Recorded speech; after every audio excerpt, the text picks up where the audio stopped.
was a crazy one. Lots of good, quite a bit of bad.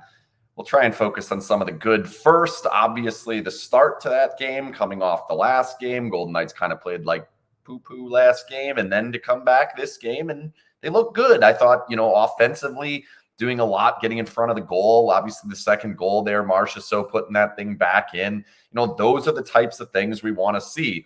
Defensively, I thought the sticks were really good. They were strong along the walls. It looked good. Like, that game was looking quite good for a good portion of that first period. I did see a little bit of, and it's starting to bother me a little bit or something. I don't know if it bothered, whatever you want to call it.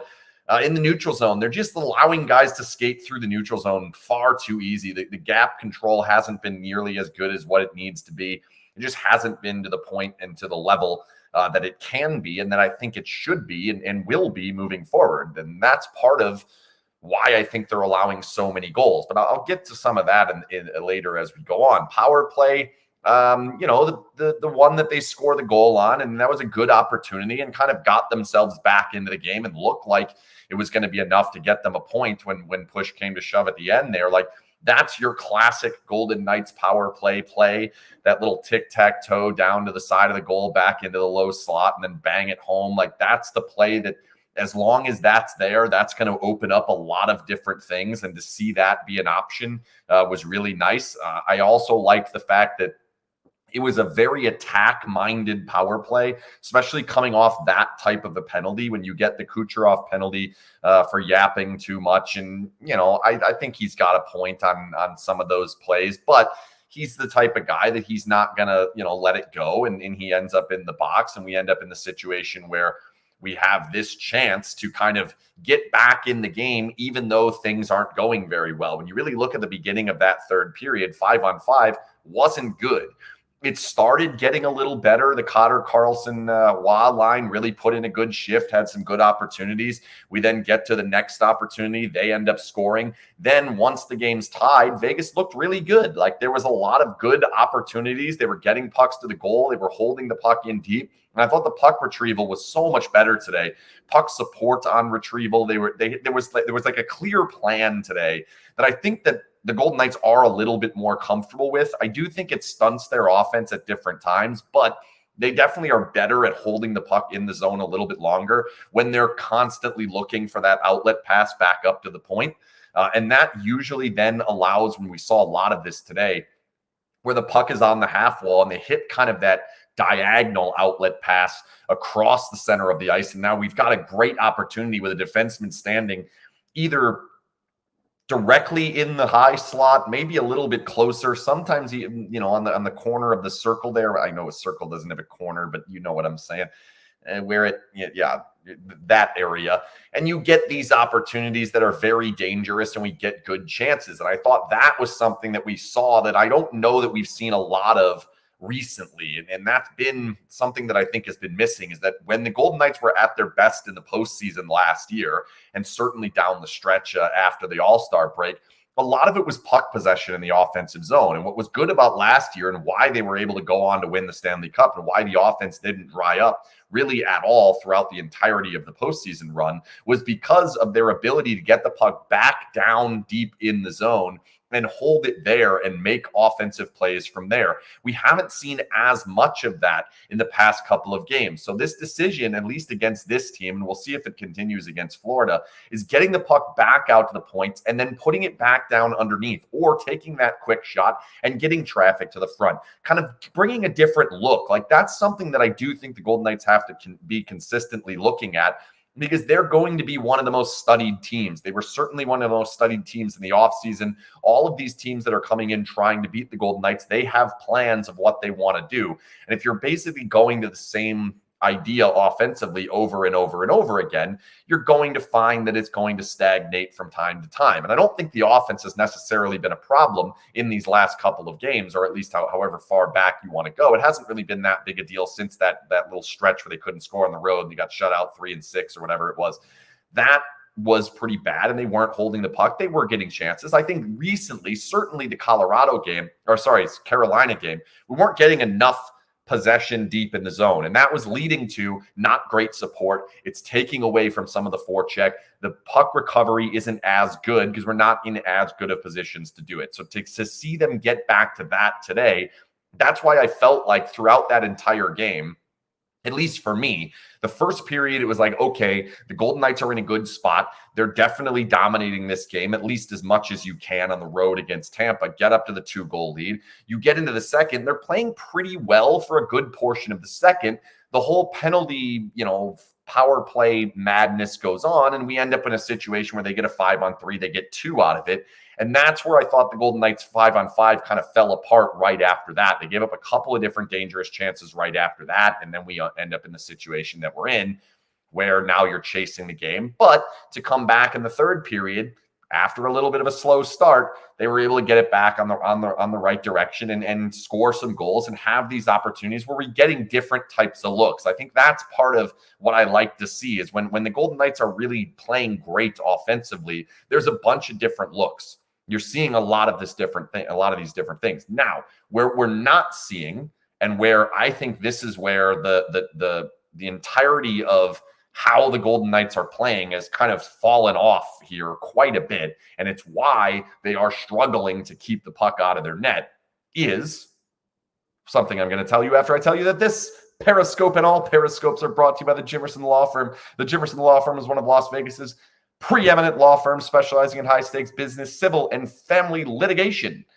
When winning matters, seek out the Jimmerson Law Firm. So, defensively, there are multiple issues. I think it starts, though, with the gaps. I think the gaps have been not as good recently. When the Golden Knights are getting good gaps defensively, and if for those who don't know what I'm talking about when it comes to gaps, I'll just talk about the exact moments of the gaps because there are different gaps in an NHL game and coaches talk about whatever ones. The ones I'm talking about are defensive gaps. When the other team has the puck and they're coming through the neutral zone, you want your defensemen to be at the blue line within 1 stick length of the puck carrier. As they back in, you want to be within that 1 stick length, sometimes even closer if possible, and completely kill plays at the blue line. Forces teams to put the puck in deep, does not allow them to get quick strike opportunities, does not allow easy entries. I think that has fallen off quite a bit.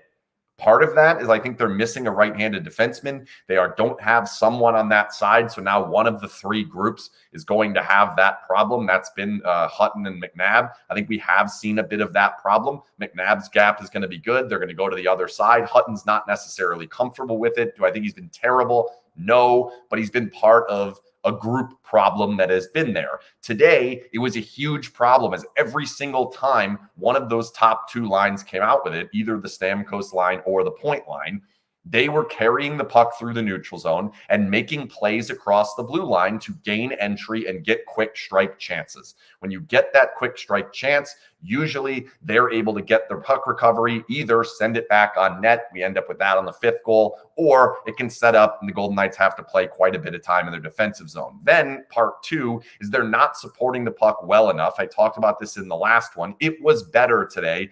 The exits haven't been as consistent. And I think part of that is the passing has not been as accurate or as strong, whatever you want to call it. I don't think that their little short passes have been there as often. Part of that, players aren't in the right position to make that play. Second part, we're not hitting them tape to tape, and now we're a little bit behind. You're a beat behind, a good forecheck's going to get to you. Carolina's forecheck was very good. Tampa's forecheck is pretty darn good, especially for their better players. You end up with a lot of times where your exits aren't good enough. That's where we get long defensive shifts, power plays against, things of that sort. I think we're seeing more and more and more and more and more of that over the course of the last couple of games. And that's why we've got 6 straight games where the Golden Knights have given up at least 3 goals. 5 tonight, 6 in the last game. There's been a couple 4s in there. It hasn't been good enough.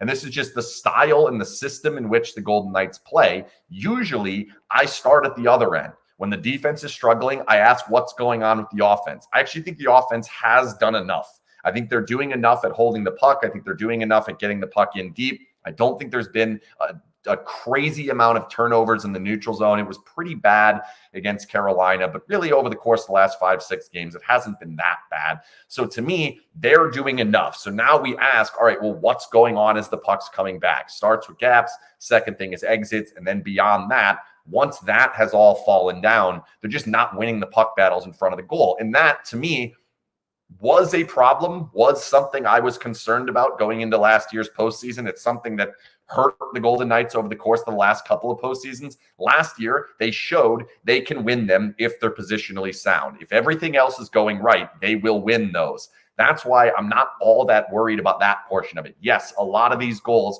are bouncing in and doing all these different things and having these weird, wacky goals from right in front of the goal. And you'd say, well, they're back to not winning the pucks in front of the goal. To me, it's positioning. Like, they're just not in good enough position to make these plays. The one that Kucherov makes the play from behind the goal line, that's too easy of an entry. Puck gets in deep. They've got the opportunity, and we've got two sticks right there, should be in the lane. One of them's up off the ice, and the other one's in the wrong position. Like, that's the type of play that now looks like an amazing play has been made. And don't get me wrong, the pass from Kucherov into the low slot is excellent, but that type of play can't happen or doesn't happen if the Golden Knights are on their P's and Q's and making their plays. They didn't today. They haven't for a little while. It needs to change. And we'll see. Do they make a change at defense? Is the goalie affecting them a little bit? I do want to talk about that a little bit. Thought coming in, and we've seen this in the past, the Golden Knights usually, when they have a younger goalie in there, a new goalie, it happened with Subban, it happened with Legacy, it happened with Dansk, it happened with Thompson, it happened now with Patera, it happened with Patera last year, Quick as well. Like, when there's a new goalie that they're not 100% sure what they're going to get out of, they usually play a little bit more packed in, a little bit more into the middle of the ice to kind of make sure that things stay funneled to the outside. Usually that's fine. Where that becomes not fine is when the exits aren't good. That's what we got today. So I don't look at this and say, oh, they have to play completely different in front of these goalies. They do play a little bit more packed in. They are a little bit more on top of it in trying to win these puck battles off to the side and not allowing things behind the goal and things of that sort. But I don't think this has really been on the goalies. The fifth one, yeah, he smacks it out to the side, and then his pad gets caught up in the ice. I don't know what exactly to make of that one. Obviously, it's the one you probably want to save on. The other ones are kind of scrambly. The one, he looks pretty lost. He's out of the goal, and that one doesn't look great. So, yeah, it's not perfect, but he's not going to be perfect at this point in time. So I don't think that this game or the last game or really any of the games, and I don't expect it to be a problem moving forward. Maybe Seville is a major problem. I don't expect it to be the case, but if that's the problem, maybe we're talking about something else. As long as Yuri's in there, not all that concerned about the goalies being an issue. So to me, they just have to get back to doing the right things. It'll be interesting playing against a team that knows them very well. Not that long from now. It's 7 o'clock right now on Thursday night, and they play at noon on Saturday. So we're not that far away from that game. I am interested to see which goalie they go with. I think Pahal probably should get back in there. I think you're better off having that right-handed defenseman, see if it'll get a little bit better from there. And yeah, it's a team that you're going to have to deal with their heavy forecheck.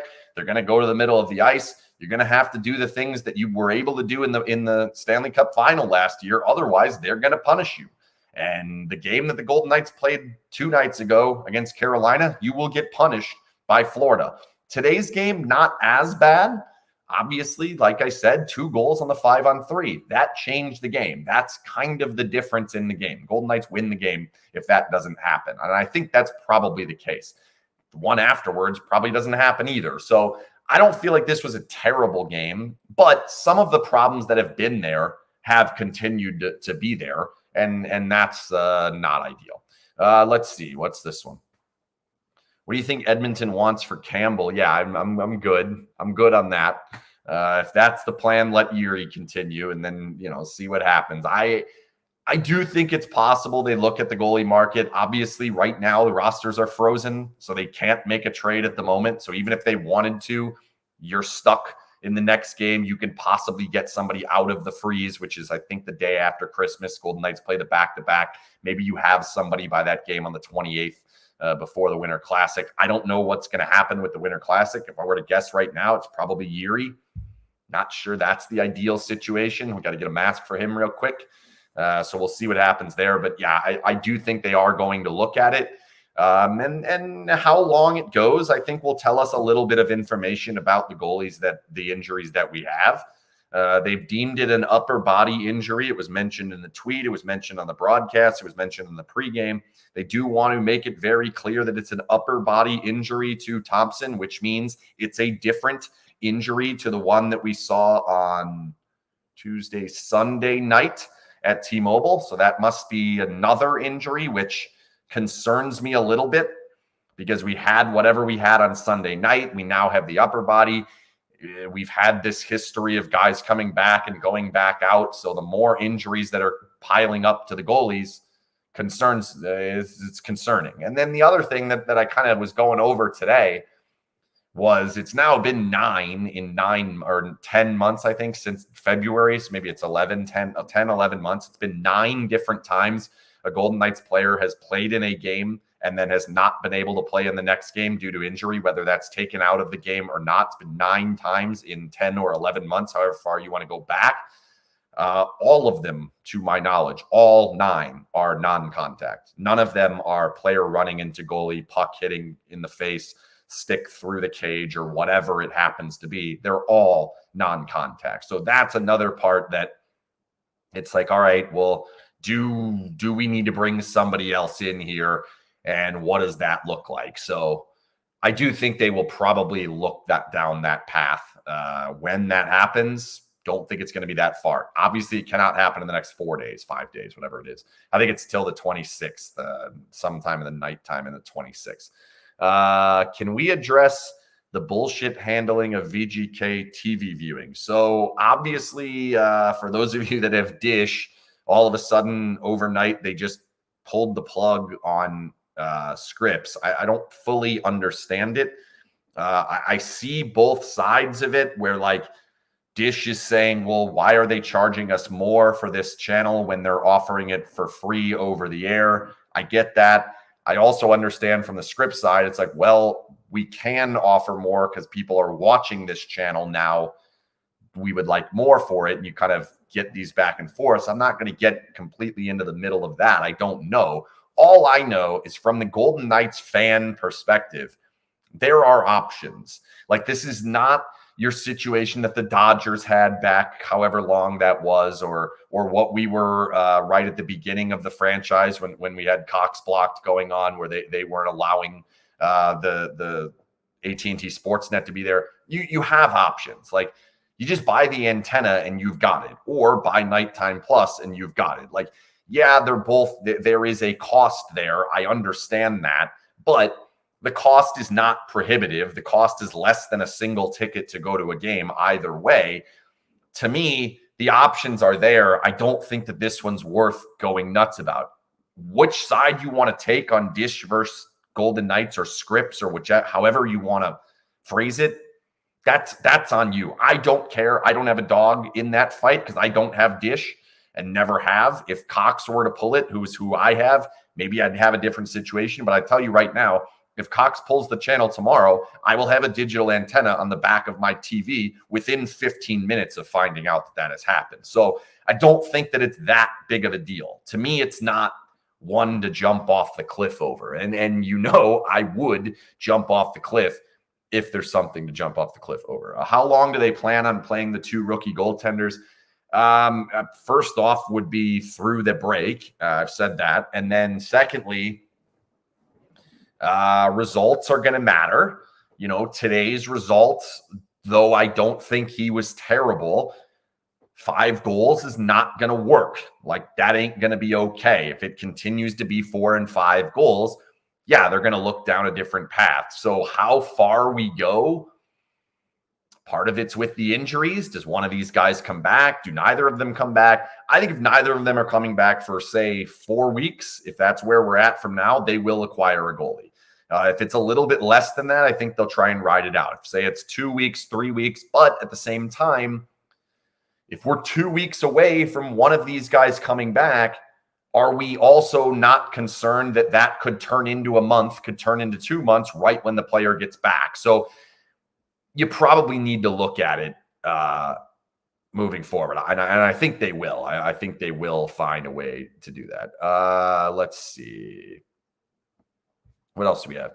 Yeah, this is an interesting one that like should have gone for Ranta. I think when Ranta hit waivers, they had no injured goalies at the time, if I'm not mistaken. I do think that they could potentially look to add Ranta now and like make that trade and go that route.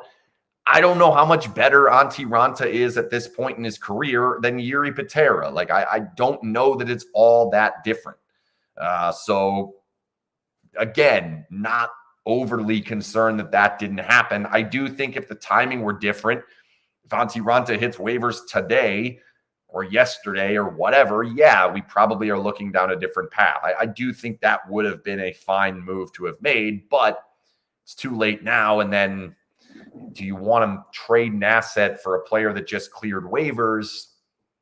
Not really ideal. The cap on him is good. So I do like the idea that we could potentially see that. Yeah, Canucks are now in first. I don't really care. If the Canucks land in first place and the Golden Knights land in second, that's fine. Like, that's perfectly fine. The Golden Knights are good. They're going to have to be better than everybody in the Pacific Division. If they get the matchup with the Kings or Edmonton, I understand that those are both difficult matchups. I prefer Vancouver. So, in a perfect world, let the Kings win and Vancouver and Vegas can play in the first round. I'm not that concerned about Vancouver. I think Vegas would have no problem with Vancouver, no matter who the goalie is. I think they're just going to bully Vancouver. So I'm not all that worried about them. The standings to me are not that important. Like the Golden Knights have 47 points through Christmas here or whatever. Maybe it's 49 when we get to Christmas. We'll see. It'll be fine. Like they're going to make the playoffs.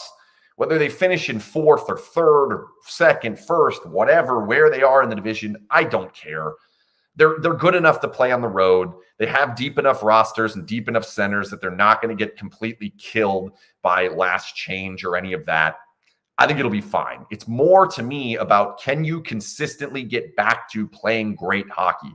Can you play against a team like this and beat them up and be the better team and have a feeling of, yes, we turn it back on. We are right back to where we were. We can beat anybody 4 out of 7. When the playoffs ended last season, if you would have told me there was another series and you could have picked any team in the NHL, Boston, Colorado, even if they were healthy, like whoever you want to pick, Carolina, didn't matter. To me, if there was another series, the Golden Knights would have beaten all of them. All 31 teams, line them up. I think the Golden Knights would have won 4 out of 7 against all of them. Right now, I don't think that's the case. That's okay. This time last year, I definitely didn't think it was the case. This time last year, we were in the middle of a bit of a scuffle. We're heading towards the All-Star break. It was a real scuffle at that point. As we got towards the end of the season, then we started to feel it again, right? Then we started to say, all right, well, in the Western Conference, they're probably the best team. If Boston gets knocked out, then they're probably the best team in the league. That's what ended up happening. At the moment, there are teams I'm concerned about, and they're not all teams above the Golden Knights in the standings. The Kings would be one I would give it as an example. The Kings concern me.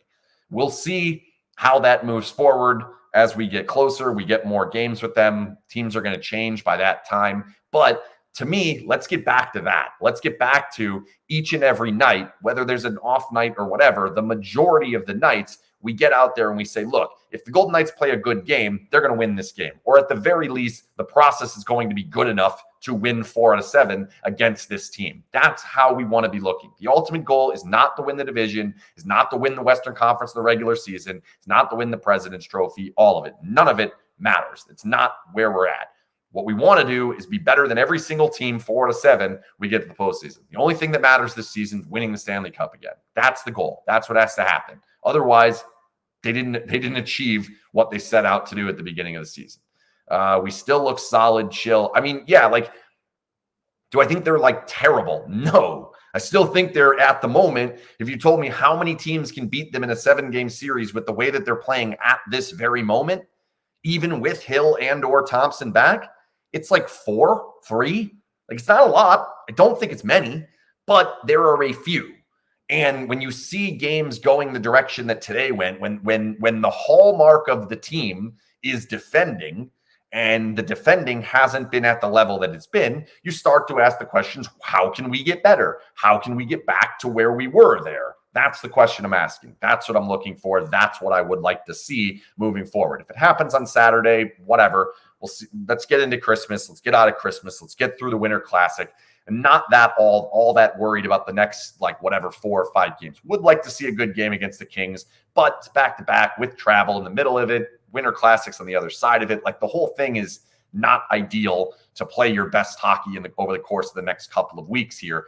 Once we get out on the other side of the All-Star, or the other side of the Winter Classic, and winning the Winter Classic would be nice. Again, it's one game, not that big a deal. They very rarely lose to Seattle, so I'm not that concerned about it. But once we get on the outside of that, all right, then get back to playing good hockey. Wherever it is in the standings doesn't really make a difference to me.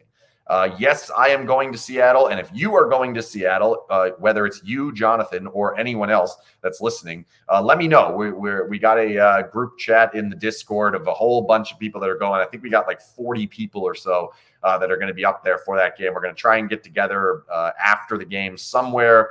There's some complications now with the UW football team. I forgot that they were good.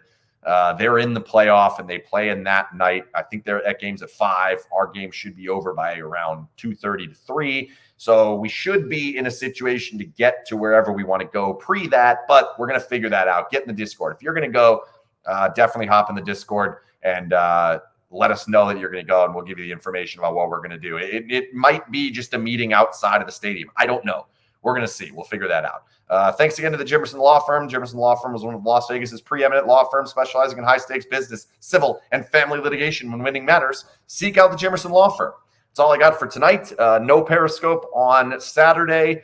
We'll see what happens in those 2 games coming out, and then obviously I'll be doing quite a bit around the Winter Classic. We'll see what exactly the schedule looks like for me, but certainly something I would like to be on the field at the Winter Classic afterwards. I might be bringing the tripod or something. I don't know. I'll have to figure out how I'm going to do that. But it's going to be fun. So, yeah, that's going to be cool. So we'll see you then.